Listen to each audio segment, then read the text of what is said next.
मैं क्या टिप्स दूंगा नए एंटरप्रेन्योर को? किसी ने हमसे ये क्वेश्चन पूछा है। देखिए, सबसे पहली चीज मैं तो ये बोलूंगा कि अपने एक विजन क्लियर रखना, आपको करना क्या है। मैंने देखा है जो नए एंटरप्रेन्योर्स बनते हैं उनको पता नहीं होता मुझे करना क्या है। वो काम शुरू कर देते हैं, उनको लॉन्ग टर्म कुछ नहीं पता है कि यार मैं अपना एक प्रोडक्ट लेके आया हूं, ये किस ऑडियंस को मैं बेचने वाला हूं, अगर उसने नहीं लिया तो मैं क्या करूंगा। मेरे पास सारे बैकअप प्लान्स होने चाहिए। स्टार्टिंग के अंदर ही मैंने एमबीए सीरीज बना रखी है, आई बटन में आप चेक कर सकते हो, डिस्क्रिप्शन में भी चेक कर सकते हो। वो एमबीए सीरीज फॉलो करो। मैं हर बंदे को ये कहता हूं कि उसको फॉलो करो। वहां से आपको बहुत क्लैरिटी मिलेगी कि बिजनेस करना कैसे है, एक स्ट्रक्चर कैसे बनाना है काम करने से पहले। तो सबसे पहले तो अपनी विजन क्लियर रखना कि मेरे को 4-5 साल के अंदर कहां जाना है, और अगर मेरे को ये दिक्कतें आई तो मैं किस तरीके से उसको सॉल्व करने वाला हूं। अगली चीज, जो भी आप प्रोडक्ट या सर्विस दे रहे हो उसको बैठ के सोचना कि वो क्या प्रॉब्लम सॉल्व कर रही है। बहुत सारे लोग सोचते हैं कि मैं बिजनेस शुरू कर दूंगा, मेरे पास ये आइडिया और मैं आग लगा दूंगा। पहले ये सोचना है कि जो मैं प्रोडक्ट आइडिया है वो किसी की प्रॉब्लम सॉल्व कर रहा है, और कर रहा है तो वो कितनी बड़ी ऑडियंस की कर रहा है। कहीं ये ना हो कि वो पूरी इंडिया के अंदर सिर्फ 1000 बंदों की प्रॉब्लम सॉल्व कर रहा हो। 1000 बंदों की कर रहा है, पर 1000 बंदे अगर 5-5, 10-10 लाख रुपए मंथली देने के लिए तैयार है, तब तो मजा आ रहा है। पर अगर वो 1000 बंदों की प्रॉब्लम सॉल्व कर रहा है, हर बंदे से मुझे 10-20 रुपए, 50 रुपए, 100 रुपए बचने वाले, तो कोई फायदा नहीं है वो काम करने का।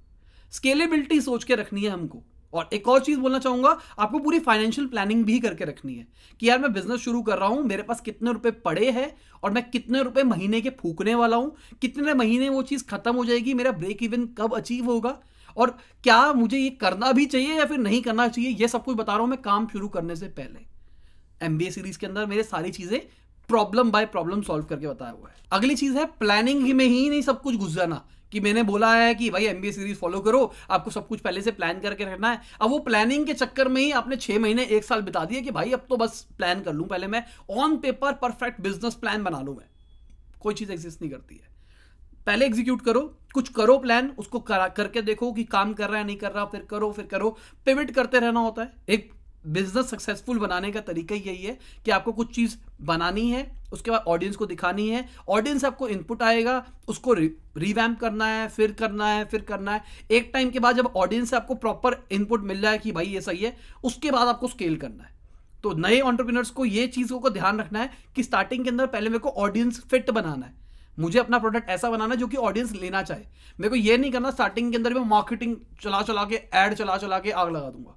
अगली चीज है अपने आप को चैलेंज करना, अपने ऊपर चैलेंज करना है भाई। सिंपल सी बात, ये नहीं सोचना कि ठीक है मेरा बिजनेस सही चल रहा है, मैं रोज का 2 घंटे दूंगा, 3 घंटे दूंगा, आग लगा दूंगा। आपको अगर बिजनेस स्टार्ट कर रहे हो तो सिंपल सी बात ये सोच के रखना है कि पर्सनल लाइफ जीरो होने वाली है। अब मुझे कोई गर्लफ्रेंड, घर वालों का नहीं सोचना, मुझे अपने बिजनेस को स्टार्टिंग के ऊपर ध्यान देना है, और 100% देना है। 100 भी नहीं, जितना टाइम मिल रहा सब कुछ लगा देना उसके ऊपर। और मेरे पास कोई ऑल्टरनेटिव नहीं है इस बिजनेस के अलावा, मुझे सक्सेसफुल बनाना ही है इसको। ये नहीं सोचना कि यार ठीक है चल जाएगा, नहीं चलेगा, नहीं चलेगा, चलेगा तो चलेगा। ऐसे वाले थॉट प्रोसेस में सक्सेसफुल होने के चांसेस बहुत ज्यादा घट जाते हैं। तो स्टार्टिंग में ही सोच के रखना है कि भाई इसके अलावा कोई ऑप्शन ही नहीं है। अगर ये चला तो ठीक है, नहीं चला तो मेरी जिंदगी झंड हो जाएगी। बस लगे रहना उस चीज के ऊपर। मतलब इतना ज्यादा भी डेस्परेट मत हो जाना कि बाई चांस आपका बिजनेस ना चले तो आप भाई डिप्रेशन में चले जाओ, इतना भी मत सोचना। पर पूरा फोकस रहना अपने बिजनेस आइडिया के ऊपर। एक और बड़ी टिप दूंगा कि रिस्क लो। स्टार्टिंग लेवल के ऊपर रिस्क लो, डरो मत। क्योंकि मैं हमेशा से कह रहा हूं कि जब आप स्टार्ट कर रहे हो तो छोटे लेवल पे स्टार्ट कर रहे हो, आप बहुत बड़े लेवल पे स्टार्ट नहीं कर रहे। अगर आप छोटे लेवल के ऊपर स्टार्ट कर रहे हो तो रिस्क लो। रिस्क लोगे तो आपके अगर कुछ गलती भी हुई, कोई भी दिक्कत आई, तो आपको ज्यादा बड़ा लॉस नहीं होने वाला। पर अगर वो रिस्क के चक्कर में कोई नई चीज निकल गई तो उससे प्रॉफिट बहुत ज्यादा हो सकता है आपको। और साथ में अगर आप कोई गलती कर रहे हो तो उससे सीखो और कोशिश करो कि वो गलती दोबारा नहीं होनी चाहिए।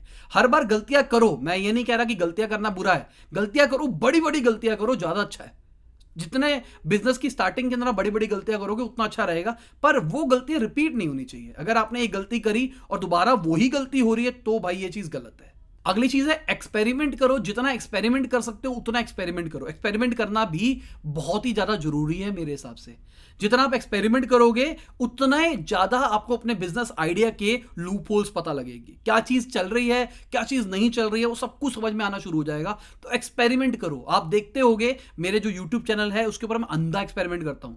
मेरे बिजनेस के ऊपर भी मैं इसी तरीके से एक्सपेरिमेंट करता हूं, पर यूट्यूब के ऊपर आप देख पाते हो कि मैं किस तरीके से एक्सपेरिमेंट कर रहा हूं। मैं अलग अलग टाइप का कंटेंट डालता हूं, थंबनेल्स अलग तरीके का करता हूं, कई बार मैं टाइटल चेंज करता हूं, कई बार मेरा बोलने का तरीका चेंज हो जाता है, सेटअप चेंज हो जाता है, कुछ भी चेंज करता रहता हूं।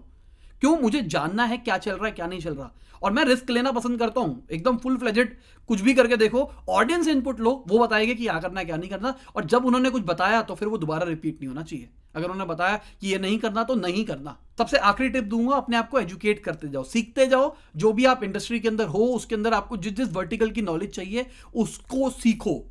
अब सीखो इन द सेंस, मैं कह रहा हूं गलतियों से मत सीखो, आप दूसरों की गलतियों से भी सीख सकते हो।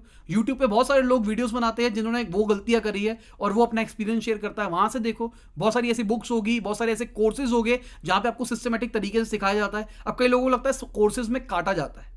अब कोर्सेज में पता क्या होता है? कोर्सेज में आपको सिस्टमेटिक तरीका बताया जाता है जो भी चीज अचीव करनी है उसके लिए, जिसमें वो बंदा शेयर करता है मैंने ये गलतियां करी, आप ये गलती मत करो।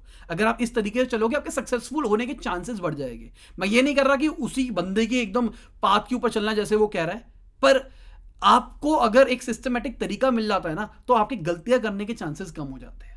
और जो बंदा आपको जिसका भी कोर्स लेते हो, आप कोई भी कोर्स करते हो, फ्री, ऑनलाइन, मतलब पेड, फ्री, ऑफलाइन, कोई मेंटरशिप लेते हो, तो हर बंदे की अलग अलग एक्सपीरियंस होता है, उसकी अलग अलग लर्निंग होती है। सबकी लर्निंग से सीखने की कोशिश करो। तो चलिए, ऑल द बेस्ट।